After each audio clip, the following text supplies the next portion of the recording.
Why, yes, I believe we shall. Oh, I got a live one here.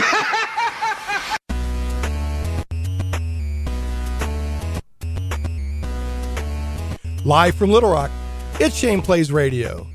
Geek Talk Radio, a journey into the things we love. Welcome back to the show. Thanks so much for joining us, whether you're listening over the air on 96.5 FM, The Answer out of Little Rock, or if you're listening on the 96.5 FM, theanswer.com live web stream, or if you're listening delayed on the podcast or on Krypton Radio. Welcome so much. Glad to have you. Remember, this is interactive. One of the reasons I do it as a talk radio show and not just a podcast is because it's fun to be interactive. So you can always call in or tweet me.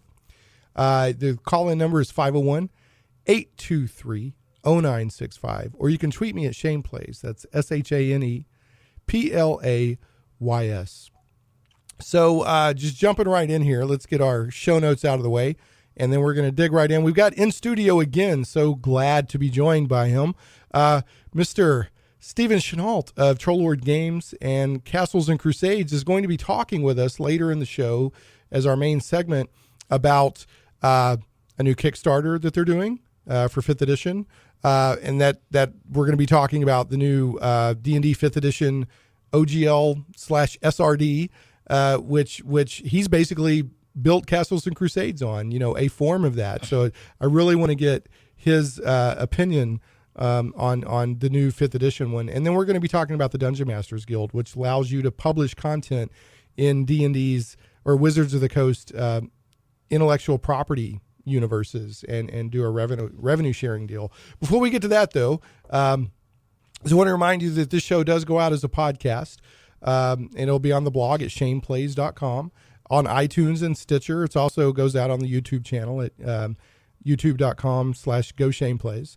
And at shaneplays.com, what I always do for the show is I put up show notes. So as you're listening to the show, you can actually go to shaneplays.com. There's a show notes link, and you can see the links that we're talking about right now. So if you missed something, or if you want to know more about what I'm talking about, you can go right there. Last, we're always carried week delayed on Krypton Radio. Krypton Radio is sci-fi for your Wi-Fi.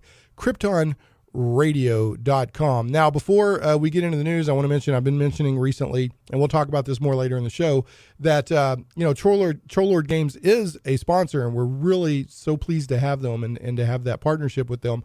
They have a Kickstarter going on right now that's linked on the blog at shaneplays.com if you go to the show notes, but it's for 5th edition. Go ahead and what's the name of it? It's Familiars and Companions. We actually right? haven't come up with a title yet. Oh, okay. I thought that was the title. Yeah, well, we're going to do a poll on the title later, okay. But it's 5th edition Familiars and Animal Companions, which is cool. And I've seen some pretty neat concepts of what that might be in there. It's a pretty cool concept. I really like that. Matt Golden actually came up with it, and it basically allows every character class to have a type of familiar. Some type of familiar. That's pretty neat. So, okay, and we'll talk about that more. But when does that Kickstarter end?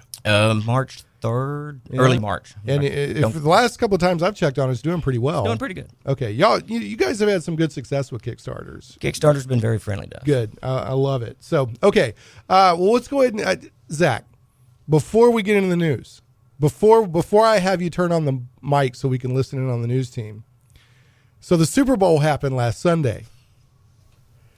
And if I remember right, your prediction was the Panthers by 3. Yes.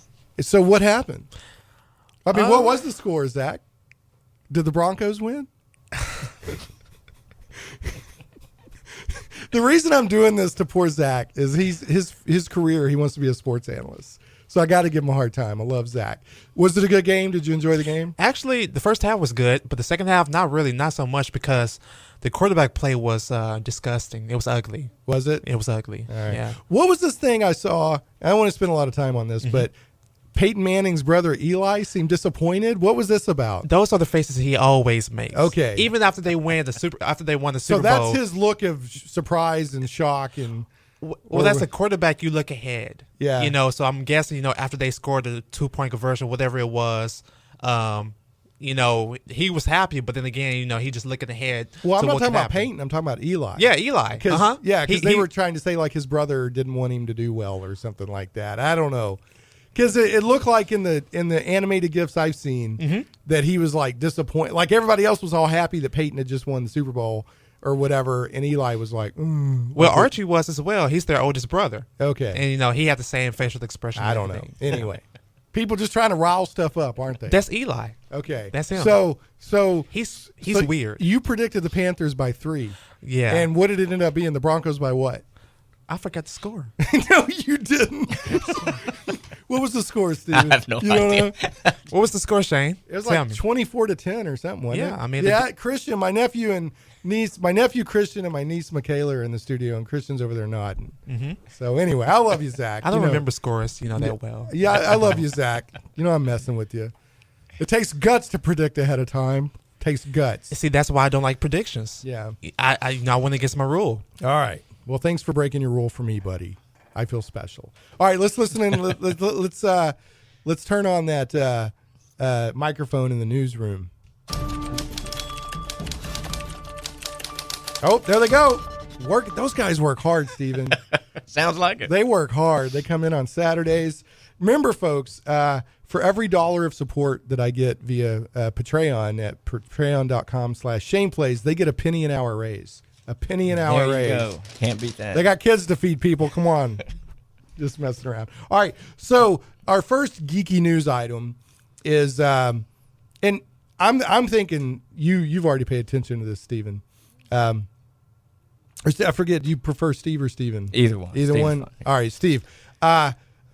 Einstein has his theory of relativity. Theory of relativity has been further confirmed. They have proven that gravity waves exist, and he theorized these back 100 years ago when he came up with his theory of relativity. So what happened was they built these instruments. Remember, this stuff is linked at shaneplays.com on the show notes page. This news article is courtesy Krypton Radio, but I mean this news is all over the place. Yeah, right it's now. everywhere. Basically, they built these specific instruments purely to look for gravity waves. And they detected them via 2 black holes colliding, and somehow the Whatever they energy do. emanations or whatever happened from that detected energy wave or gravity waves. So it's actually evidently a very big deal. That's what I hear. Those guys get close to wizards for me. So Yeah. I love reading that stuff, but I don't know what they're talking about. I don't know what they're talking about. Yeah, but there's this thing called the LIGO, the LIGO, I think, and another. It's really. I mean, we could spend probably the whole news segment talking about just this. It's a big deal for science to prove these things exist. It certainly is a big deal, and I know I saw the headline the other day that said Einstein proven correct, and I remember thinking to myself, and that surprised me. Yeah, when has because- anyone ever been proven wrong? Yeah. No, dude was a genius. Dude was a certified genius. So he theorized these would exist, and they've proven it. So what'll come out of this, practical wise, I don't know. But hey, score another one for Einstein. Yeah, there you So that's why he's always sticking his tongue out at us, because he's like, I'm right, you fools. I don't know. Anyway, and here's what I'm going to make a really bad joke, Zach, in advance. I'm going to let you know this is a bad joke. All right. I'm really hoping, Steve, that when this news came out, there was some like hippie scientist from the 70s that's still around that was like, man, that's really heavy. I'm glad you qualified that. You prepped us all for Yeah. All right. Anyway, let's move on.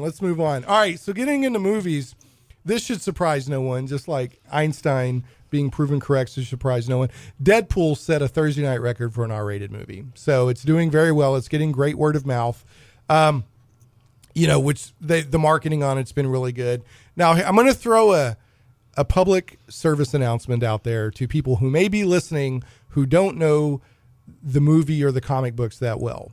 Deadpool is not going to be your typical Marvel superhero movie. Okay. Let me just throw that out there. I'm not saying don't go see it, but it's by all accounts, not only the online stuff, but me talking to people who have seen it, it is over the top, gratuitous, vulgar, all these things. That's what I hear. They say it's incredibly entertaining, Yes. and it's true to the character, but it's really vulgar and obnoxious. So just wanted, because people are like, well, it's just like Captain America, but a little bit more violent. No, it's not. So especially if you're planning to take kids, really be careful about this movie. So there's a guy I work with who saw it, and he said, I don't know why it wasn't NC-17.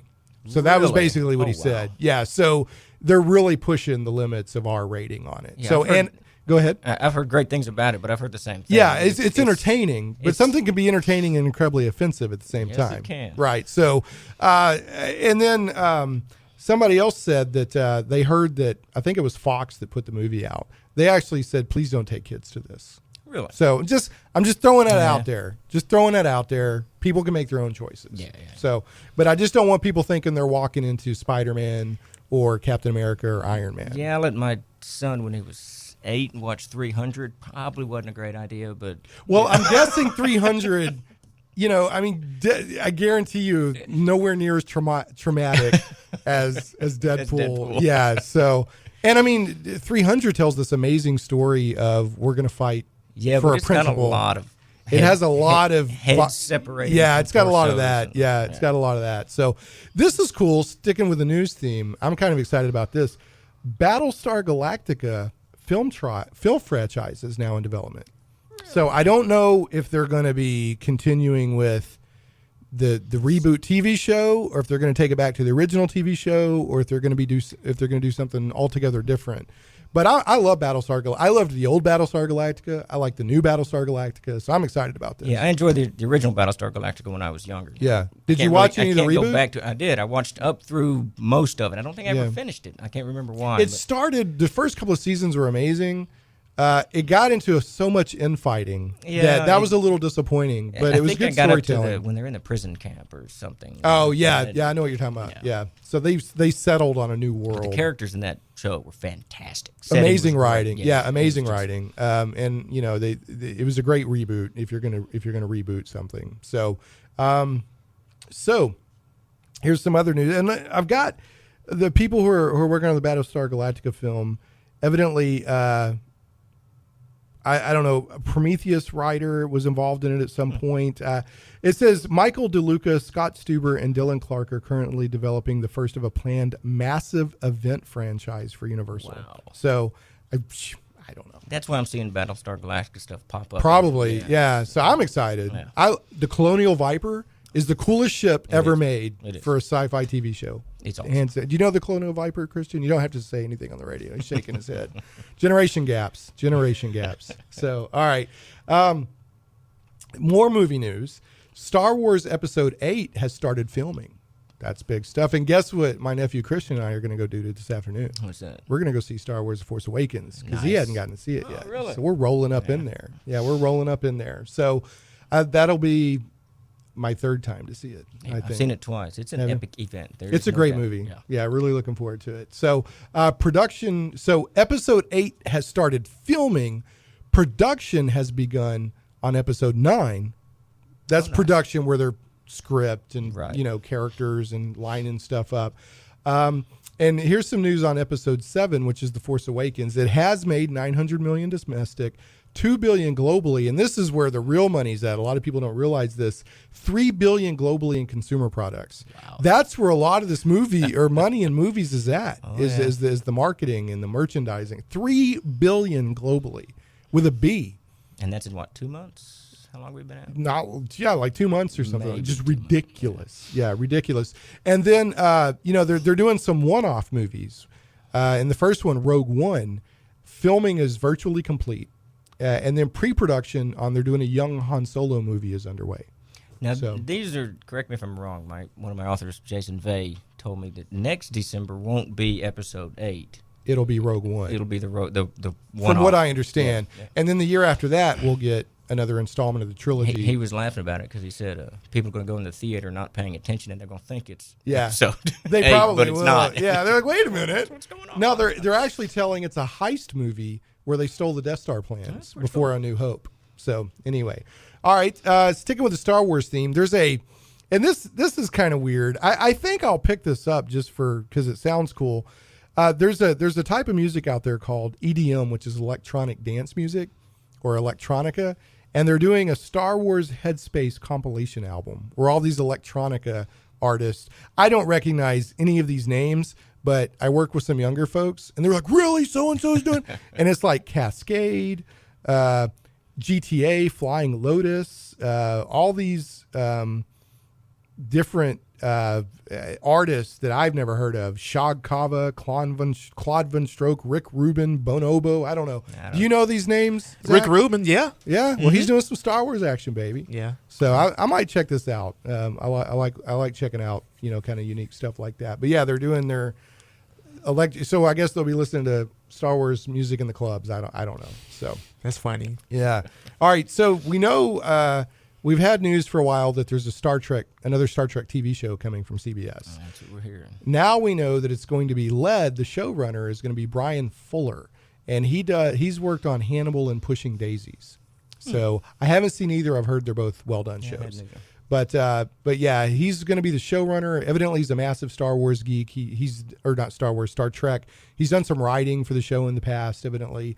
So, and the way they're going to do this is they're going to premiere it on regular TV, and then they're going to move it over to a subscription only, where you have to go to the CBS website to watch it. Yeah, they're going to premiere it on TV to get everyone interested, right? And then they're going to shift it over where you have to pay a subscription to the CBS website. It's kind of another bell in the death. Yeah. Death knell of television. I guess. I heard, and this bummed me out, I heard Warner Brothers was wanting to buy a certain % stake in Hulu so that they could kill Hulu showing episodes a day after they air. Oh, interesting. Which I watch a lot of my stuff on Hulu. Hulu and Netflix. Yeah, it's just inevitable. It's coming. Yeah. But they said specifically they're trying to do it to kind of crank down on the cord cutting. So yeah, wonder. All right, I'm gonna power through these last news items, and because we got a lot of good stuff to talk about with Steve on the D&D, SRD, and all that but stuff. Speaking of spoilers, we were talking about spoilers earlier on something. Game of Thrones, and I'm not going to say what's in here. If people want to go look, they can, but I've got a news story from Polygon linked on the show notes. Game of Thrones Season 6 photos confirm that certain characters are alive. And I'm seeing this news all over the place, so I figured, hey, people want to know about it. I'm not going to say who it is. Yeah. But if people want to go look, they can see these photos, and it'll spoil who survived and maybe who didn't. So you gave spoiler warning. Yeah, there's a spoiler warning there. All right, Zach, got a question for you. I'm gonna ask Christian too. Christian, you can just mouth the answer at me since you don't want to come on. You do want to come on the air? Oh, sure. Okay. Well, you just turn your mic on. All right. So coming out the gate, 2016. Did Nintendo, Sony, or Microsoft Xbox top the charts for console sales? First report of 2016. So it's either going to be the PS4, the Xbox One, or the Nintendo. Who's the reigning champ right now for 2016 so far? Nintendo. You going Nintendo? Really? Is that your final answer? No. Okay. What about you, Christian? Which one do you think? Xbox. Xbox? All right. You're both wrong. The PlayStation 4 is dominating. I have a PS4. I should have said it. Dominating. Come on. Well, I knew it wasn't the Wii because I like the Wii, but the Wii U hasn't sold very well. So, but the PS4 is dominating. See, these generations of consoles are interesting because one generation it'll be all PlayStation. Mm-hmm. The next generation, Xbox will kick its rear, and the generation of that is Nintendo. So it's this constant battle. But yeah, according to the January 2016 U.S. console sales charts from GameSpot, the PS4 tops January 2016. So far, the PS4 is the reigning champ of 2016. And last, and this is interesting, because Steve, you're actually talking about, one of these days maybe we'll get into video game development with Troll Lord Games. Amazon has launched Lumberyard, which is a free, high-quality game engine with Amazon Web Services and Twitch integration. So, there's Unity and I think Unreal. There's these game engines out there that are free to let you develop games on. Well, now they're getting into the game, no pun intended. And the way they're doing it is if you want to use a third-party web hosting service to support your game, you've got to use Amazon Web Services if you don't use your own. And they're going to do really deep Twitch integration, which means that the Twitch is a site where you can watch people play video games, and it's gotten really popular. So they're going to make it where there's more integration. So like while you're watching a game, you could jump in with the guy or gal or whatever. So they're going to have a lot more tools to make it more collaborative on Twitch. All right, that is the news. Let's wrap this up and put a bow on it. We're going to hit a break. When we come back, we're going to be talking to Steve Chenault of Troll Lord Games and Castles and Crusades about the 5th edition OGL and SRD and the D&D Dungeon Masters Guild. Zach, take us to a break, buddy.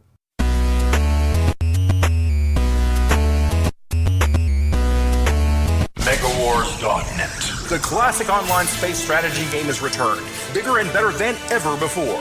Scout the universe and claim your empire. Construct, customize, and launch dozens of different starships.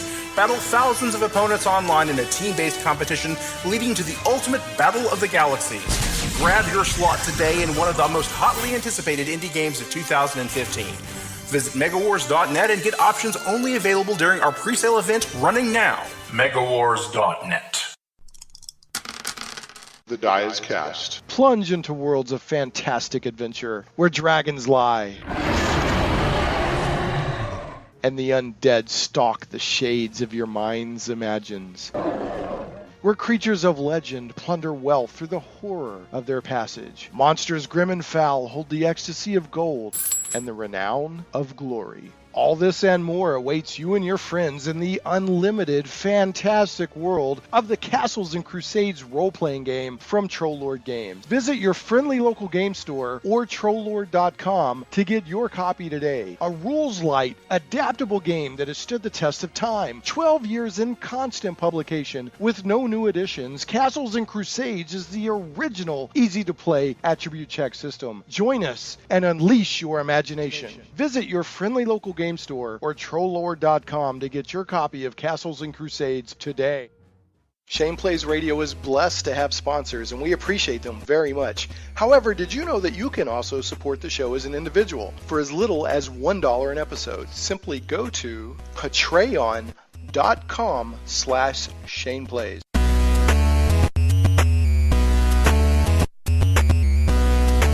Hey, welcome back to Shane Plays Radio. Go ahead. Welcome back to Shane Plays. That is my niece, Michaela, bringing us back from the break. Say hello, Michaela. You were wanting to say hello on the radio. Hi. That is our dozens and dozens of people. No, I'm just joking. There's hundreds, there's thousands, there's millions of people listening to you right now, Michaela. Thanks for bringing us back in, and thanks for coming to the show. So I love my nieces and nephews. So it's a pleasure to have them in here with us today. All right. So welcome back to Shane Plays. Geek Talk Radio, a journey into the things we love. Remember, you can call us at 501-823-0965 if you have a question for our guest today about any of this RPG industry-related stuff we're talking about. You can also tweet us at Shane Plays, ShanePlays, and I do monitor that. So one of the things that we want to do with the show is to make it interactive. Now, I got Steve Chenault from Trollord Games. Steve, I guess if you want, why don't you tell us a little bit about this Kickstarter that you're running right now? We launched it about a week and a half, maybe 2 weeks ago. It's got about a little over 2 weeks to go on it. And what we're trying to do is fund a 5th edition version of our Book of Familiars. And the Book of Familiars is kind of a new concept. It takes the idea of the familiar and gives it to all the classes. But it's more than just familiars. I mean, each class is dealt with independently and separately. So you take the Bard, for instance. He doesn't necessarily get a familiar like a cat or an owl or something. He has a muse. So the Bard can actually have this muse that follows him and increases his powers, helps him do this, helps him do that. So is there, like for game balance, how did you say they get it at certain levels? Or I mean, how does this work? Well, it improves with levels, and you got to spend, I mean, you've got to get the certain skills to get these specific familiars. I mean, so you've got to grow into it more than that. But it really kind of branches out. And the Bard can certainly have traditional familiars if you want to go that route, but you can have untraditional ones as well. And like the Rogue has a shadow, their own shadow can become their familiar, so it's something they can play against. And it's more for, I mean, there's mechanics in it, but it's a lot of role playing too. It really kind of steps that up quite a bit. Okay, so is it like what in 5th edition right now, just basic, straight, vanilla? Which classes get familiars right now? My understanding is they've actually backed off the familiars entirely. Even the wizard doesn't have familiars. Oh, really? I thought. Or if he does, it's downplayed quite a bit. Okay. So the guy Jason Vey, who's doing the conversion for us, was explaining to me that what the book is going to do is kind of return the familiar to where it was in previous editions. Interesting. Of D&D. Okay, and it's totally compatible with 5th edition. Correct. Okay, cool. So, and that runs through March. Third week of March, somewhere. Okay, around there. And it's doing pretty well. Glad to hear that. So, I got my introduction to Castles and Crusades, and the stuff I have was through Kickstarters. So, and I'm still waiting. What's the status on? You did a Kickstarter where you could get a source book from one of 3 different worlds. I think I went for the Greek one. The mythologies, the mythos. How are we looking there? The first of those books, Codex Germania, is finished, and it's about print ready. I think Peter Bradley's got a little bit of art to put into it. Okay. The other two are written, and they're waiting for a slot to go to my editor, Libby, so that we can get those edited and done. Because I have the Codex Nordica. Yeah. And then I just recently got some free short fiction. That would be from Three Sisters. Yeah. I got some short fiction, I guess, for supporting that. You know, some of our Kickstarters got delayed, and it's my fault. The reason they got delayed is because they all got kind of tied up in the Codex of Arid, our world setting, and there were certain stretch rewards offered in some of the Kickstarters that were tied into that we couldn't finish until I got the Codex of Arid done. Okay. That's done, shipped, gone. So now out. you're back on. That's why there's been a flood lately of stuff from us, because we can wrap up these other projects. Well, cool. Yeah, that was neat. I was just minding my own business, and suddenly I got some free short fiction. Yeah, we're getting a lot of that up. Did I back this? Yeah. Oh, okay, cool. Thanks. So, all right, well, here's what I want to do. I'd like to talk somewhat briefly about the new Dungeon Masters Guild. Okay. And your thoughts on that as a game publisher, and also just as a gamer, you know, how do you think it is for the industry? And then I'd like to talk specifically about, you know, the OGL and you know, what you think of the 5th edition one, and is there any significant differences from the 3rd edition, that sort of thing. But the Dungeon Masters Guild, there's a link up on the show notes. I've done a video and I've done a blog post that tries to explain what the DM's Guild is compared to the OGL and the SRD, because they're two different things. And of course the OGL is the Open Gaming License, and then in the system reference document, which we'll talk about a little bit more here in a second. If you don't know anything about this stuff, it can be very confusing first coming into it. It can get bewildering. Yeah, so I've really tried hard to, and the very first thing in my video and in my blog post, I was like, they're not the same thing. You got to get your head around that. And then once you get your head around that, we can talk about what's going on. But the Dungeon Masters Guild, and this is pretty cool in some ways. I mean, people are going to find stuff they don't like about it. I mean, anything, especially something that's new that's thrown out about there, people are going to kind of pick at it. But the goal is to allow anybody, me, you, anybody, any gamer, even somebody who's not a gamer, but who likes to read and maybe write role-playing stuff, to create content that's in the Wizards of the Coast D&D universe, their intellectual property, mainly the Forgotten Realms, and publish it in a 50-50 revenue sharing deal. So if I wanted to write an adventure that was set in the Forgotten Realms, and like Dritz is in it and Elminster's in it and all this other stuff, I can do that.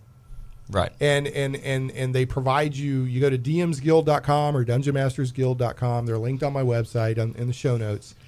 And it's just like Drive-Thru. In fact, they're partnered up with Drive-Thru RPG. Correct. And these sites where you go, you find role-playing stuff that you want, and then you buy a PDF copy of it. Okay? So that's what the Dungeon Masters Guild is. And within certain boundaries, you can play in D&D's world. Not the rules, because you can't evidently copyright rules. You can't copyright But you rules. can copyright intellectual property, Correct. like the settings and Names, the characters, storylines, right? All that arcs, stuff. right. It lets you use all that. Right. And anything, it's not just 5th edition Forgotten Realms. According to them, any product, any role-playing product that specifically had the Forgotten Realms logo in it is fair game. Right. And you can publish in a 50-50 revenue sharing deal. So what's your opinion on this? You know, I think it's a really cool thing for those people who are really huge fans of Forgotten Realms and everything that Wizards of the Coast has put out and Hasbro. I think it's great because you can get in there and play with those characters that you love, with that setting that you love. You can use the names, the proper names, and all of that stuff, and that just makes it it fun for you, right? Right. The downside, of course, is you lose copyright. Right, you totally lose copyright, but they're very upfront on that. They're very upfront about it, and Wizards of the Coast, but that makes sense because if they're going to let you write stuff on their intellectual property, which is that's their thing. I mean, their absolutely. IP is It's they can huge. keep changing editions, but their IP is what continues. Yeah, we have the World of Arid and the World of Isaiah. These are intellectual properties. These are storylines and arcs of ours, and if we let people, and we do occasionally let people write about it, but if they do, we have to make certain that stuff is our intellectual property. Right. You don't get to own it. So Wizards of the Coast is just doing what's smart and protecting their intellectual property, but really kind of cool, allowing people to step into their world and play. And make a little money. And make a little money. And they take care of all of that for you. Yeah. They give you the point of sale, all of it. They do everything. In fact, they provide you a template, and they say, use this template, fill in whatever it is, and then upload it, and it's there. But now the proofreading and the editing is on your end. Right. Right. And layout, too, I think. You yeah, gotta put it in the layout, all template, that. but- Yeah, so it's going to be kind of a meritocracy. The stuff that's good will bubble up. The stuff that's terrible and riddled with misspelling and all that will probably bubble down. I'm already starting to see some reviews. Some stuff's pretty decent. Another thing that's interesting about the DMs Guild is Wizards of the Coast has stated multiple times that they are looking to recruit talent out of the DMs Guild. So in the past where, like, in a traditional, you would submit something and did it. Now, really, if you want to get noticed by Wizards of the Coast to write for them, and it made it sound like they were looking to hire people out of there, but they may occasionally just option and buy something from them, right? If they're like, we really like that, we just want to buy it outright. This is the place to get noticed. So if somebody's an aspiring game designer that wants to write for Wizards of the Coast, evidently this is the way to get noticed. Yeah, it's a good thing. Yeah, so I'm pretty excited about it. From the publisher's point of view, of course, we can't. The Right. sad thing is we can't actually participate as much as Right. everybody else would. Right. Because we can't afford to lose our intellectual property like that. Right, So we can't sure. upload a bunch. I mean, when we heard about it, I got really excited, immediately went to the DMs Guild website. And then you're like, oh, I was bummer. thinking, well, wait a minute. Yeah. But, that's all right. Yeah. Well, I mean, and I'm not suggesting you do this. I mean, I guess if, let's say I make a game or a company called Shane Plays Games. I mean, there's nothing preventing me from doing my own stuff and then also submitting stuff there. It's just anything. Oh, yeah, absolutely. Because that would get more visibility for Shane Plays Games. But anything I submit there, I lose the. Right. Right. So it would really be more make a little Make a little and money and then get my name out it's there. It's a little bit odd, too. I think that you can keep making money off of it until such time as they say no. So I think you could even go on and sell it on your own website and whatnot. They're Interesting. Not gonna stop. I think. I might be wrong. Yeah, I'm not sure about that. There is an agreement. Yeah. There's a legal agreement. So that's the DMs Guild. Basically, imagine it this way: if Marvel Comics said you can publish comic books using our characters in our world, but it has to be submitted to this website and can only be sold to this website, you make 50% and lose all copyright. You can basically do that with D&D now.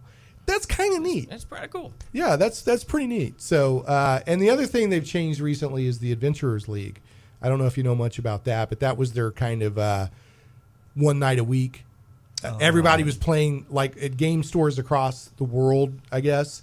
Everybody was playing the exact same module that night.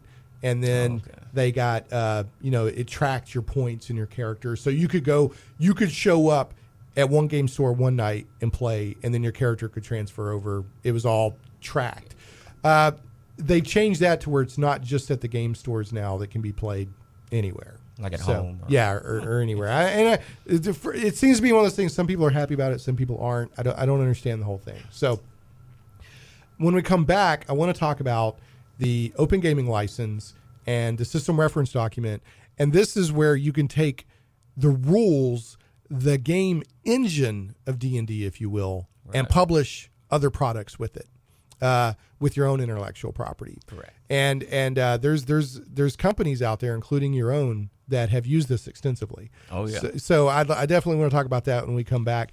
Folks, remember, if you have any questions, you can call 501-823-0965, or you can tweet me at ShanePlays. I'm going to give some love to one of our sponsors.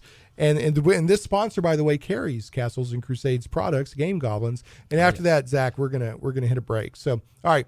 Some goblins are your friends. Game Goblins is Central Arkansas's premier retailer of Magic the Gathering, Warhammer 40K, board games, card games, RPGs, miniatures, and hobby accessories. Call Game Goblins at 501-224-GAME or visit them online at gamegoblins.com. Conveniently located 1121 South Bowman, right on the corner of Bowman and Canis in West Little Rock, and staffed by friendly employees, Game Goblins has expanded their store size, and there's plenty of room for exciting inventory and tables for play space. You'll like that space because Game Goblins has gaming events every day of the week. For all of your gaming needs, I heartily recommend Game Goblins. Make sure to check out their customer loyalty program that rewards you based on your actual purchases.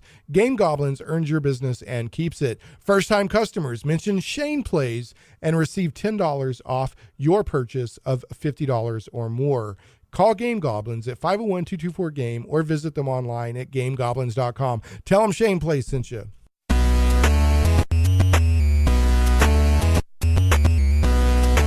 MegaWars.net. The classic online space strategy game has returned, bigger and better than ever before. Scout the universe and claim your empire. Construct, customize, and launch dozens of different starships. Battle thousands of opponents online in a team-based competition leading to the ultimate battle of the galaxies. Grab your slot today in one of the most hotly anticipated indie games of 2015. Visit megawars.net and get options only available during our pre-sale event running now. megawars.net. The die is cast. Plunge into worlds of fantastic adventure where dragons lie and the undead stalk the shades of your mind's imagines. Where creatures of legend plunder wealth through the horror of their passage. Monsters grim and foul hold the ecstasy of gold and the renown of glory. All this and more awaits you and your friends in the unlimited, fantastic world of the Castles and Crusades role-playing game from Trollord Games. Visit your friendly local game store or Trollord.com to get your copy today. A rules-light, adaptable game that has stood the test of time. 12 years in constant publication with no new additions, Castles and Crusades is the original, easy-to-play attribute check system. Join us and unleash your imagination. Visit your friendly local game store or Trollord.com to get your copy of Castles and Crusades today. Shane Plays Radio is blessed to have sponsors, and we appreciate them very much. However, did you know that you can also support the show as an individual for as little as $1 an episode? Simply go to patreon.com/Shane Plays.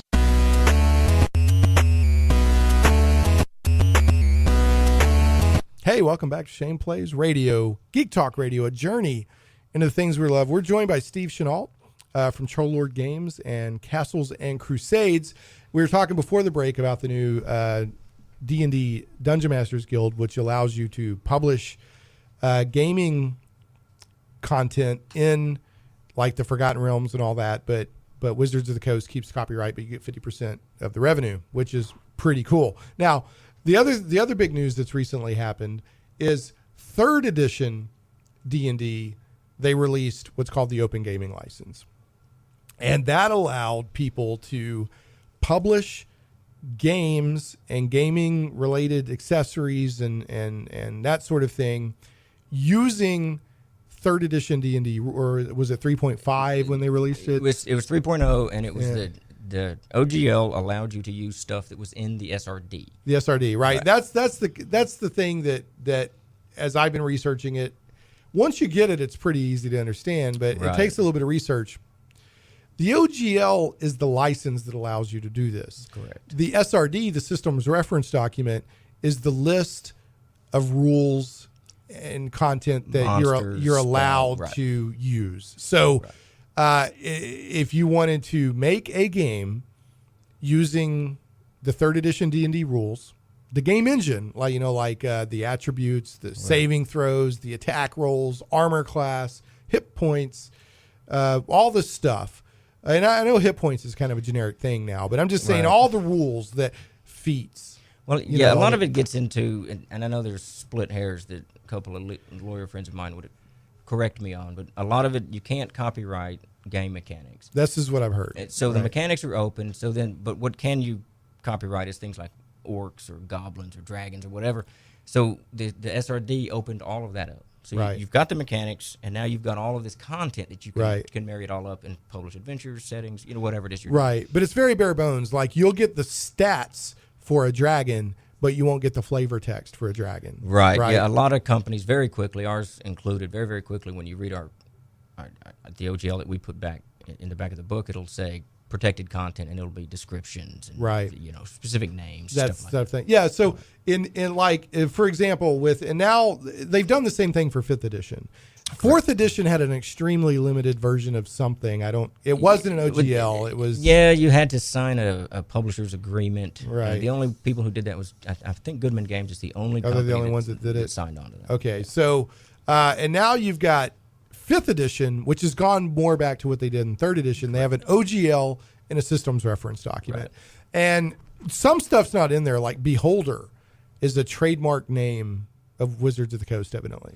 Yeah, there's like 7 or 8 of them. Yeah, that you don't get. Flayer. There's a few of them some of there. that stuff that's very specific to D&D you don't get, but you get a ton of the monsters, the spells. You get almost now if it's a spell like Bigby's Grasping Hand, you get something called like Grasping Hand. Correct. You don't get Bigby's because Bigby is a Greyhawk name, right? So, but basically you get. If you were like, wow, I love the engine, I love how the rules of 5th edition works, I want to do a science fiction game using these rules. You can do that. Correct. Right? Or even if you wanted to do another fantasy game, you could do that. Right? Because basically what Troll Lord Games did with the 3rd edition OGL is you published a version of the 3rd edition engine, but which took the feel of the game much more back to 1st edition. Yeah, Castles and Crusades basically we used the SRD and we've used the same classes and the spells, the magic items, the monsters, and all that stuff, and we created our own mechanic for it, an attribute check system. Interestingly enough, now they're doing. What 5th edition eventually went to themselves, but our Wizards of the Coast eventually went to. But, so we used the SRD to create a fantasy role-playing game called Castles and Crusades that everybody's already very familiar with because we were able to use the content from the SRD and all the D&D stuff. And, folks, let me tell you, if you like newer game mechanics, but you like the feel, I think, what do they call it?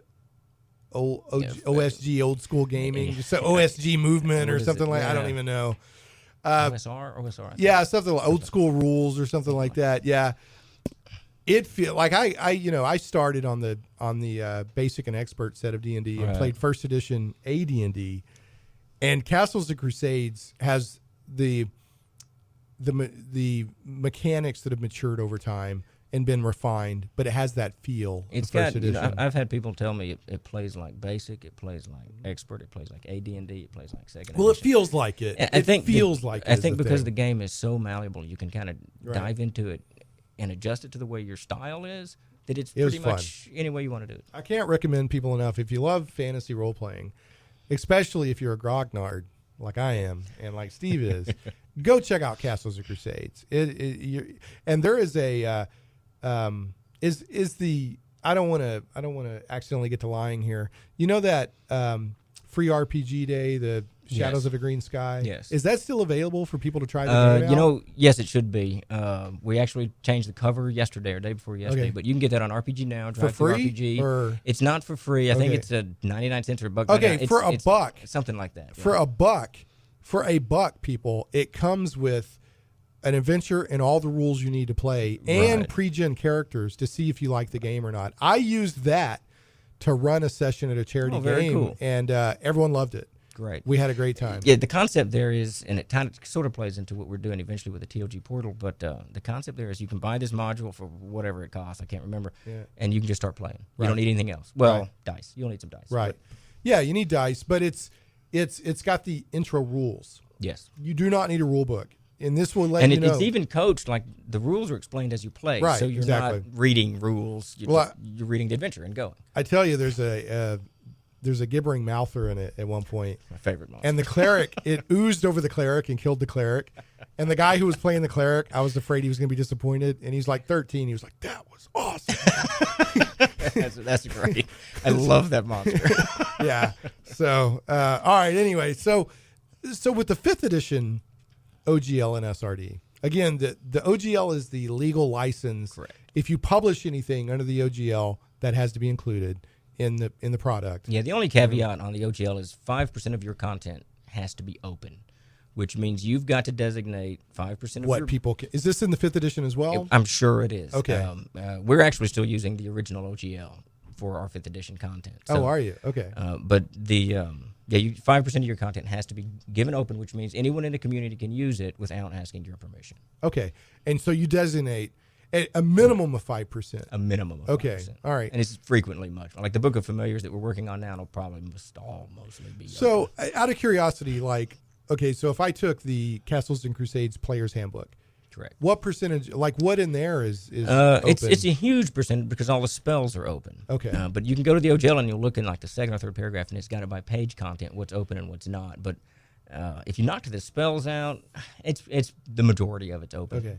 But I mean, you can't like let's say that let's say I did a book of spells under the OGL, Correct. and I included a ton of the spells that are open anyway. Right. Would that contribute to my percentage, or do I No, have to no, have no. new It's gotta be percentage? new Okay. content. All right, I figured as much, Yeah. but people are always going to look for that. Yeah. Yeah, people are always going to toe the line as much as possible. They do. Right? So, with the 5th edition OGL out, I mean, do you know any major differences between how it works and the 3rd edition? Not for us. I mean, part of the new licenses requires that. I mean, you can't use all kinds of things like Dungeons and Dragons. There's no logo now. For 3rd edition, there was a logo, the D20 logo. Right. Now there's no logo now. There's Yeah. none of that now. But there's also no 5th edition. Wizards of the Coast doesn't recognize a 5th edition. It's Dungeons and Dragons now. Oh, right. Now, all of us understand that it's 5th edition, edition. but this is Dungeons and Dragons. I think it's a brilliant move on their part. Right. There's no sense in keeping editions going. It's just Dungeons and Dragons. This is the game we play, like Monopoly or whatever. Right. So I think that's done extraordinarily well on their part. But we're using the old OGL so that we can just kind of it's still very, very compatible. We just use 5th edition. We don't have to tie into it. Okay, so is the old OGL compatible with the 5th edition SRD? Yeah, absolutely. I actually think it's the same OGL. I'd have to Okay. look. I think it's version 1.0. So you're using the 5th edition SRD Correct. for your Kickstarter. Correct. But okay. Yeah. So all right. So and here's the question. I'm going to ask a rhetorical question. I'm going to answer it. Okay. You can answer it if you want to. But one of the questions that people have peppered Wizards of the Coast employees with, I've seen online like Reddit and Twitter and that sort of thing, is, can I do another Pathfinder? And Pathfinder, as most people know, came out of the 3rd edition OGL SRD. Correct. And it forked into a major competitor. I don't know if major. It forked into it forked into a major competitor of D&D. Now, Wizards of the Coast is saying consult a lawyer. That's all they'll say. They'll like, you need to ask a lawyer those questions. Me looking through it, I don't see why you couldn't do another Pathfinder. But I don't know. I don't understand first off, those folks over at Paizo are just fantastic people. Right. They're very, very good to the community. They're good business people, right, by a stretch. But my guess is the word Pathfinder is the name of their game, and they've probably copyrighted that. Oh, yeah. No, definitely. Yeah, right. You can't do Pathfinder itself. Right. But people are saying, can I use the 5th edition SRD and OGL to do something on the level of Pathfinder? And sure. I don't see why not. Yeah, but Wizards of the Coast employees are saying you have to talk to a lawyer. Which, if you're gonna do a company based on intellectual property, you might want to consult a lawyer. Oh anyway. yeah. I guarantee you a good chunk of what I've even said today, my lawyer would be going, you didn't say that correctly. This conversation does not necessarily reflect the opinions of Steve's lawyer. Exactly. Yeah. Don't quote me on it. If you're listening, it's okay. We'll put out a correction. I just look for the thumbs up from him, and he's thumbs up. Okay, I'm good. But anyway, yeah. So there'd be no reason that you couldn't start a game with the 5th edition OGL and create it and make it as big as Pathfinder. There'd be no reason. Because Pathfinder's strength, like most games, is the style. There's a whole more than just the game mechanics, the marketing, the support, the quality of the timing was good. Yeah, I mean, just everything. Yeah, but if you're like, I want to be the next Paizo, absolutely. I guess you could. Yes.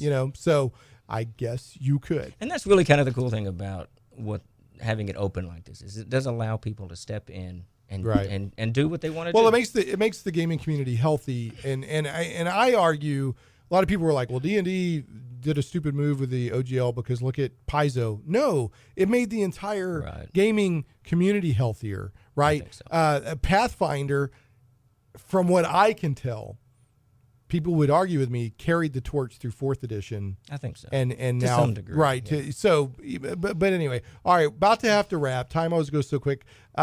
You wanted to talk Walking Dead. We'll talk that real super quick. It comes back tomorrow night. Oh, yeah. I'm looking forward to it. People, Steve doesn't get to watch The Walking Dead till a day later. It'll be Monday night. Don't spoil it online for Yes, Steve. please don't. I'll actually bury my head in the sand. But when we last Monday, left our intrepid heroes, they were walking through a mob of zombies covered in the innards and stuff. Right, And then the little kid was going, "Mommy, Mommy." So, well, I got that part's going to be bad enough. I think. yeah. But the one, and I don't want to give any spoilers away. This is just something I saw in a preview that I'm thinking. You're thinking. You're theorizing. I'm seeing Maggie's face, and she's looking down, and she's screaming Glenn's name, something ferocious. Well, I mean, she looks all terrified. he needs, as we've learned, all he needs is. I'm afraid Glenn might be. No, I know. all he needs is a trash can. All he needs That's is true. a dumpster, and I he's love that fine. character. We don't want to lose Glenn's him. great. Okay, gonna have to wrap. Steve, thanks so much for being on. We will Thanks have for you having on me. again. People, don't forget about his Kickstarter, 5th edition Familiars and Companions.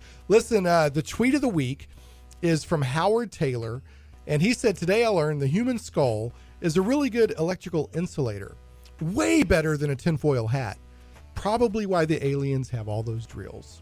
So, speaking of, do you like the X-Files revival, Steve? I haven't watched it yet. It's pretty good. I'm waiting till they all come out so I can watch them. It's pretty good. So next week, we're going to have Gene Leggett of One More Story Games and their interactive storytelling engine. And don't forget, we're carried a week delayed on Krypton Radio. Krypton Radio is sci-fi for your Wi-Fi, and we'll get the podcast version of the show out in the next day or two. Thanks so much for joining me on Shane Plays Radio, a journey into the things we love. We will catch you next time. I'm out.